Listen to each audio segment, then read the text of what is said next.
Eu vim falar com vocês hoje sobre o emagrecimento da mulher madura. E eu chamo de mulher madura aquela mulher que passou dos 40 anos. E é normal ouvir que passou dos 40 coisa é difícil, que não tem mais beleza, que não tem mais corpo dos sonhos. Inclusive na área financeira isso é muito comum. Eu dizia isso pra mim, depois dos 40 não tem mais como ganhar dinheiro.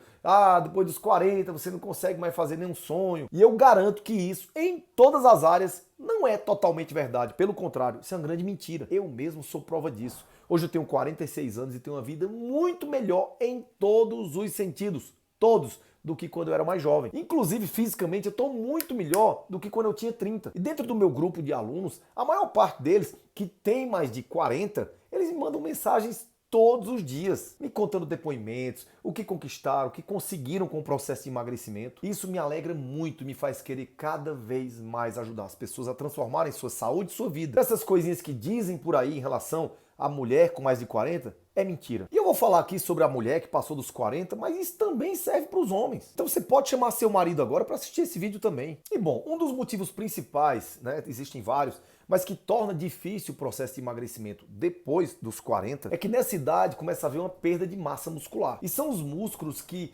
garantem que o nosso metabolismo permaneça em alta. Claro que não é só os músculos, mas os músculos têm um grande papel nesse sentido. Os músculos exigem um maior gasto de energia. E com essa mudança na composição corporal, depois dos 40 você começa a ter uma massa muscular menor, o metabolismo começa a cair. E isso pode fazer com que a gordura corporal aumente. Outra coisa, a menopausa. Ainda que algumas mulheres enfrentem esse período somente em torno dos 50, a partir dos 40 já começa a haver um decréscimo dos níveis hormonais como um todo. E esse período de transição da menopausa pode sim já começar aos 40. E esse processo vai gerar alterações hormonais que interferem sim na perda de peso. Mas calma que eu tenho uma boa notícia para vocês. O emagrecimento está muito mais associado à alimentação do que qualquer outra coisa. Nós, profissionais de saúde, a gente costuma dizer que a alimentação é responsável por até 70% do processo de emagrecimento. Então, para que você consiga ter uma boa perda de peso, você precisa investir principalmente em hábitos saudáveis, principalmente em relação à alimentação. E se você consegue juntar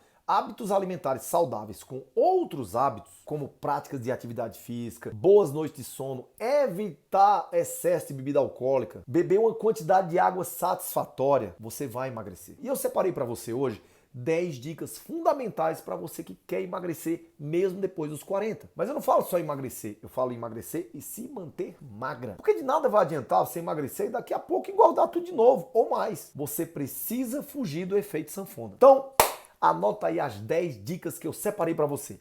Primeira delas, diga sim à natureza e dê tchau para o supermercado. Sabe essa história que você tem que investir no light, diet, fit, zero, sei lá, essas coisas? Que você tem que comprar requeijão cremoso ao invés do requeijão integral? Pois é, pode esquecer tudo isso. Tudo que vier da prateleira de supermercado normalmente não presta. Geralmente está cheio de conservante, de sódio, de gordura ruim e de todo tipo de química. E essas opções que eu falei aí de fit, diet, light, zero, tudo isso aí é muito pior, porque eles usam todo tipo de química para que mantenha o sabor.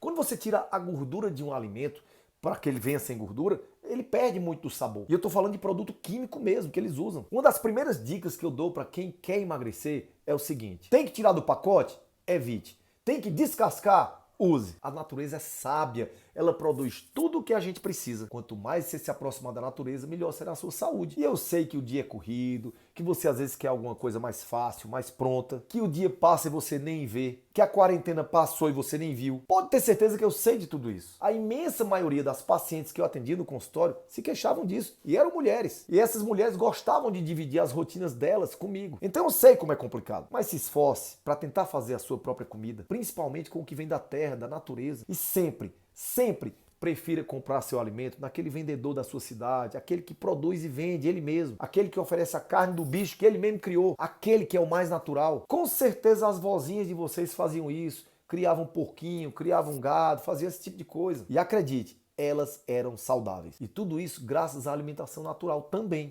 Segunda dica, gordura faz Bem, isso mesmo. Esqueça essa história de que para emagrecer tem que cortar gordura. Que você tem que comer peixe magro e fugir das gorduras. Gordura industrializada, sim, tem que fugir mesmo. Não pense que óleo de canola, óleo de girassol, óleo de soja, isso é saudável porque não é. Isso é veneno. Óleo vegetal é veneno. Você pode inclusive substituir essas porcarias por óleo de coco, por manteiga ghee, por banha de porco, por azeite de oliva. Todas essas gorduras são saudáveis. E essas gorduras eu costumo chamar de gorduras boas. E isso não tem nada a ver com os fast foods, com as coisas que você encontra nos supermercados. Se você come de forma moderada essas gorduras boas que eu falei, você mantém os seus níveis de insulina baixos. E esses níveis de insulina baixos é o que faz você emagrecer. Caso você não saiba, os picos de insulina é o que faz você engordar. Você sabia disso? Deixa eu te dar um exemplo. O índice glicêmico da melancia, ou seja, a velocidade com que a melancia faz o açúcar subir no sangue e ao mesmo tempo a insulina, é muito mais elevado do que, por exemplo, o abacate. Se você, por exemplo, comer muita melancia, você vai ter picos de insulina e você vai engordar comendo melancia. E o excesso de açúcar gera excesso de insulina. E excesso de insulina pega esse açúcar e leva para guardar nas células de gordura. E o pior, quando você tem muita insulina no corpo, seu corpo fica resistente à insulina. Tua insulina não serve mais. E você vai cada vez mais produzir mais insulina e teu corpo não aceita. E essa resistência do corpo à tua insulina é o que gera o diabetes tipo 2. A gordura consumida de forma moderada não gera pico de insulina. E é por isso que essa gordura boa, ela deve representar 70% da sua alimentação. A gordura boa, ela equilibra os níveis de colesterol, ela ajuda na absorção de vitaminas lipossolúveis, como A, D, E e K. E dentre as responsabilidades dessas vitaminas estão, por exemplo, a imunidade, a proteção das células, a coagulação do sangue e a construção dos ossos. Então pode comer de forma moderada peixe gordo, abacate, coco, ovos, azeite, óleo de coco, carne com gordura, castanha e por aí vai. Você só vai colher benefícios. Terceira dica, não passe fome. Um dos principais erros que uma pessoa comete quando decide emagrecer é fechar a boca. Ela começa a achar que só vai conseguir resultado se passar fome. Além de passar fome e não melhorar o resultado, ela começa a atrapalhar o processo de emagrecimento. Por quê? Passar fome gera um estresse. Quem é que não fica estressado quando passa fome? E esse estresse produz cortisol. Cortisol é o hormônio do estresse. E quanto mais cortisol, mais aumenta a sua fome por alimento tipo carboidrato, docinhos. E aí você começa a ter aquela vontade exagerada de devorar um bolo, um biscoito, uma bolacha recheada, coisa desse tipo. Dieta que faz você sentir fome não vale a pena. Você está fazendo dieta agora? Está sentindo fome? Então não está fazendo direito. Tá ruim essa dieta. Já as dietas que usam a gordura que eu acabei de falar, elas são excelentes, porque a gordura gera saciedade. Você não vai ficar com vontade de comer todo o tempo. Então aposte no que gera saciedade. E na hora que você sentar para comer, não fique se policiando tanto. Tá com fome? Coloca um prato de salada bem variada, coloca carne e se precisar, coloca batata doce. Isso não vai te fazer mal. E olha, contar caloria é coisa que já ficou no passado. Quarta dica: jante no máximo 7 horas da noite. Eu particularmente procuro jantar às 6 da tarde. E eu faço isso porque o nosso corpo, depois das 6 da tarde, começa a desacelerar. Porque nosso corpo começa a entrar no estado de relaxamento. Afinal de contas, à noite é hora de dormir. Com esse processo de desacelerar, você desacelera também o sistema digestivo. A tua digestão fica mais lenta. Então, se você come no período da noite, as suas chances de engordar são bem maiores. Jante no máximo às 7 da noite. E se bater uma fome mais tarde, toma um chazinho. Chá quente pode fazer verdadeiros milagres. Ou então coma uma porção de castanha. Apenas preste atenção no chá que você vai tomar, para não tomar um chá com cafeína, como chá verde, um chá mate, ou com algum chá que te deixe excitado, como chá de canela ou chá de gengibre. Se você fizer isso, você certamente vai atrapalhar o seu descanso. Quinta dica: na hora de comer, coma. Assim como as outras, essa dica vale ouro. Como eu já disse, eu sei que o dia a dia é muito corrido e que o teu filho, o teu marido, o teu trabalho exigem muito de você. Na casa, na maioria das vezes, é toda a responsabilidade da mulher. Não deveria ser assim, mas é assim que acontece na maioria dos casos. Mas o problema é que o preço que a mulher paga por tudo isso é muito alto. E um desses preços é comer sem prestar atenção na comida. Apenas engole a comida. Você precisa criar um momento de paz durante a alimentação. Na hora de comer, coma. Só isso, deixa os problemas depois para resolver. Você precisa criar uma conexão com o seu corpo, com a sua alma, com a sua energia é a energia do alimento. A alimentação também envolve prazer. É importante sentir o cheiro, olhar, visualizar as cores, imaginar como foi o cultivo. Isso é conexão. Sentir a textura, o sabor. Para quê? Para que o alimento atinja seu objetivo, que é te nutrir de todas as formas. Sente-se e se alimente com atenção. Isso também vai gerar mais saciedade. A vida também é feita de pequenos e poderosos prazeres. Sexta dica: dê um chega pra lá nos carboidratos simples e nos açúcares. Você quer uma coisa mais tradicional do que tomar um café de manhã com um pãozinho? Ou então tomar um café à tarde com um bolinho com a amiga? Pois é, mas isso tem que acabar se você quer emagrecer. Uma vez ou outra fazer isso ainda vai, mas tornar isso um hábito, se você fizer isso, isso é um sinônimo de quilos a mais. Você lembra que eu te expliquei sobre os picos de insulina? Pois é isso mesmo. Quando o carboidrato, quando os açúcares refinados caem na circulação sanguínea, é pico de insulina na hora. A insulina fica ali tentando levar o açúcar para as suas células toda hora. Só que nas células não cabe esse açúcar todo.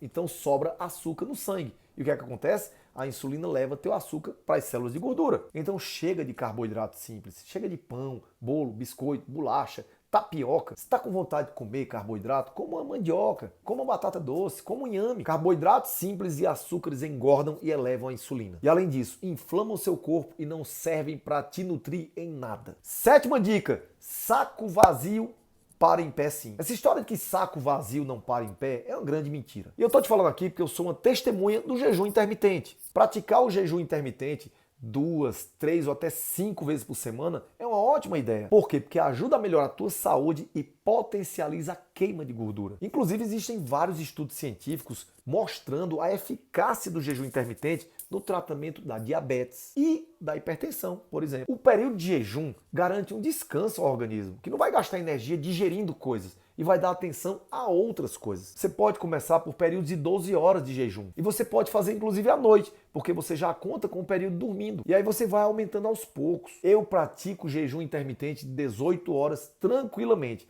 E isso me deu vários benefícios, incluindo um abdômen trincado. Mas não só isso, o melhor funcionamento do meu estômago, do meu intestino. Mas uma dica muito importante: converse com o seu médico, com o seu nutricionista, para ele te orientar qual a melhor forma de fazer jejum. Oitava dica: hora de visitar o doutor. Como eu disse no começo, depois dos 40, os hormônios começam a cair. E isso pode interferir no seu peso. Então você precisa ir ao médico para verificar os seus níveis hormonais. Então vá ao seu médico, converse com ele, tire suas dúvidas sobre cortisol, sobre GH, sobre grelina, insulina, leptina, melatonina, T3, T4, testosterona e por aí vai. Tudo isso interfere no emagrecimento. Nona dica: estresse faz parte da vida. Não somente as mulheres, mas se você está vivo, você vai passar por estresse. Então administrar o estresse é fundamental para emagrecer. O estresse aumenta, como eu falei para vocês, a produção de cortisol. O cortisol é um hormônio produzido pelas glândulas suprarrenais. E esse hormônio é importante porque ele é responsável por ajudar o organismo a enfrentar o estresse físico, ambiental, emocional. Ele te prepara para luta ou fuga. Ele acelera os batimentos cardíacos, ele dilata a pupila, ele mantém os níveis de açúcar constantes no sangue. Só que aí você já percebeu, né? Manter o nível de cortisol sempre elevado, como acontece no estresse crônico, faz você estar sempre buscando comida para deixar o teu sangue cheio de açúcar. Você vai buscar o quê? Doce, bolo, biscoito. Porque na hora de lutar ou de fugir, seu corpo precisa de energia rápida. Ele vai encontrar onde? Nos doces. E o hormônio também estimula nosso fígado a produzir glicose para aumentar mais ainda a energia. Como você não foi para nenhuma guerra, nenhuma luta, a tua guerra às vezes é só na cabeça, você vai sobrar açúcar no sangue e vai armazenar como gordura. Principalmente onde? No bucho, na barriga. Por isso tem que aprender a administrar o estresse. Também tem que investir em momentos de relaxamento. Tire um momento do seu dia para satisfação pessoal. Você gosta de assistir uma série? Faça isso durante a semana. Gosta de ler, ouvir música, escrever, conversar com a vizinha, fazer exercício? Ótimo, separe um momento do dia exclusivo para isso e deixe o marido e os filhos resolverem aquela parada que você está tentando resolver. 10ª e última dica: noite foi feita para dormir. Claro, tem outras cositas mais que você pode fazer à noite, mas basicamente é hora de dormir. Na hora de dormir você só pode dormir. Você pode até coisar antes, mas depois tem que dormir. Não adianta ficar pensando na conta atrasada, não adianta ficar pensando no chifre que levou, na briga com o parente, na briga com a sogra, com a empregada. Então resolva amanhã, de noite, é hora de dormir. Dormir bem ajuda na perda de peso e ajuda na regulação dos hormônios, como por exemplo a grelina e a leptina, que são hormônios que controlam a fome e a saciedade. Mas veja bem, tem que dormir pelo menos 7 horas, senão vai aumentar a produção de hormônio do estresse. Tudo que eu acabei de explicar para vocês. A maior parte das pessoas precisa dormir entre 7 e 8 horas. Tudo isso para reposição de energia e regulação dos hormônios. Olha, dormir bem garante uma menor produção de grelina, que é o hormônio que dá fome, e um aumento da liberação de leptina, que diminui a fome. Ainda estimula a produção de hormônio do crescimento, o GH, melhora a produção de melatonina, reduz o estresse, melhora a disposição física, reduz o apetite e te restaura, te descansa para outro dia. E agora que eu te dei essas 10 dicas, eu espero que você tenha conseguido ganhar mais motivação e orientação nessa caminhada rumo ao emagrecimento. Essas dicas são muito valiosas e eu garanto que elas funcionam porque eu usei na minha vida. E a imensa maioria das pessoas que me acompanham em meus programas digitais também usam e me mandam todos os dias mensagens dizendo que funcionou. Bom, gente, o vídeo de hoje foi um vídeo bem longo, né? Eu tentei deixar mais curto, mas foi o jeito. Tinha que ser assim mesmo, tá bom? Espero que vocês tenham gostado, assim como eu espero que vocês estejam comigo na Semana da Vitalidade, que vai acontecer do dia 3 ao dia 10 de agosto. E o link está aqui na descrição do vídeo. Agora me fala uma coisa, dessas 10 dicas, quais são as que você acha que tem que colocar no teu dia a dia a partir de hoje? Escreve aqui nos comentários. Não se esquece de se inscrever nesse canal, clicar no sininho para ativar as notificações, deixar o teu like. Se não gostou, não tem problema, deixa o dislike também.